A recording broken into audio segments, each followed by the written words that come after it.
SI का कोई जिक्र नहीं किया, लेकिन 1 साल या 2 साल बाद एसआई की भर्ती आएगी। आरएस की भर्ती का क्या कहीं जिक्र है बजट में? नहीं है। आरएस की भर्ती आएगी, हर 2-3 साल बाद आरएस की भर्ती आती है। तो ये भर्तियां तो फिक्स है, बजट में आएगी। तो इन चीजों को छोड़ दो कि बजट में नहीं कहा गया तो नहीं आएगा। ये सिर्फ तैयारी नहीं करने वालों को एक प्यारा सा बहाना मिल जाता है, अरे बजट में चर्चा नहीं, काय की भर्ती आएगी।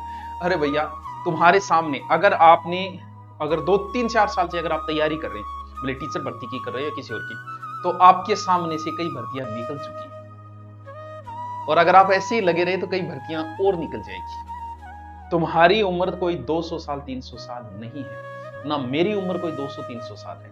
हमारे पास एक सीमित समय है। ये नहीं है कि हम इन्हीं के पीछे पड़े रहेंगे कि अब भर्ती नहीं आ रही है चलो सो जाते हैं, भर्ती आती है 2 महीने उठ जाते हैं।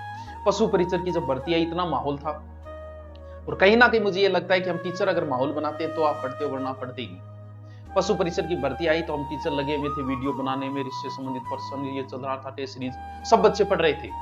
जैसे ही हम शिथिल हुए, क्योंकि हमारा सिलेबस हो गया, मैं तो यूट्यूब पे करवा दिया, अब मैं पशु परिचर्या क्यों डालूंगा? और अब लग रहा है कोई पशु परिचर की तैयारी नहीं कर रहा। अरे जब हम करें तो ही करो क्या? पशु परिचर का एग्जाम है दिसंबर के अंदर, और आपको कोई मतलब ही नहीं है तैयारी से, कोई लेना देना ही नहीं। फॉर्म इतने भरे गए, 18 लाख से ऊपर फॉर्म भरे गए, तैयारी कोई कर ही नहीं रहा है। अगर हम माहौल बनाए ना, तो बजट का भी इतना माहौल बना सकते हैं कि लगता है बजट में ही सब कुछ होता है। बजट में सब कुछ नहीं होता है। पहले तो ये कोई लेना देना नहीं है कि शिक्षक भर्ती का जिक्र बजट में हुआ या नहीं हुआ, भर्ती आएगी।